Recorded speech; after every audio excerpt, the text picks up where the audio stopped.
चगली cartoon.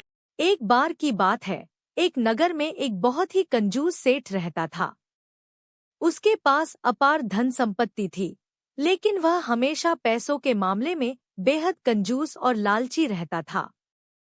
वह न खुद अच्छे कपड़े पहनता, न अच्छा खाना खाता और न ही दूसरों की मदद करता था। सेठ की इस आदत के कारण लोग उसे कंजूस सेठ कहकर पुकारते थे।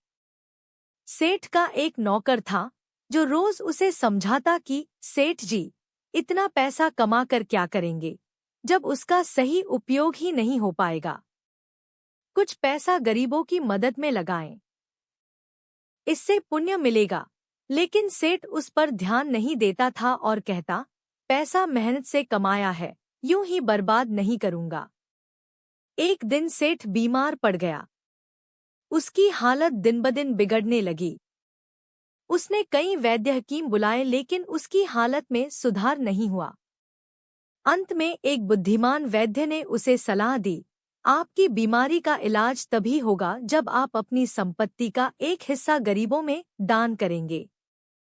सेठ पहले तो दान देने को तैयार नहीं था, लेकिन आखिरकार अपनी जान बचाने के लिए उसने सोचा, अगर दान करने से मेरी जान बच सकती है, तो यही सही है। उसने गरीबों में अपनी संपत्ति का एक हिस्सा बांट दिया। दान करने के बाद सेठ की सेहत में सुधार होने लगा। उसने महसूस किया कि जीवन में केवल पैसा ही सब कुछ नहीं है, बल्कि दूसरों की मदद करने से आत्मा को भी सुकून मिलता है।